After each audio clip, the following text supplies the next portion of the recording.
श्री स्वामी समर्थ. तर कसे आहे तुम्ही सगळेजण? आय होप तुम्ही सगळेजण मस्त असाल.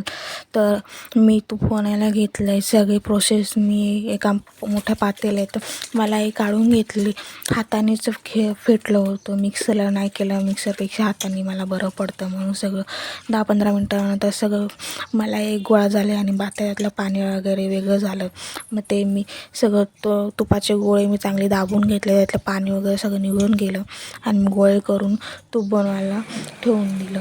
तोपर्यंत म्हटलं ज्यूस प्यावंसं वाटलं, मग काय करा कोणतं ज्यूस प्यावं असं विचारत करत तोपर्यंत लक्षात आलं कैरीचं ज्यूस आहे.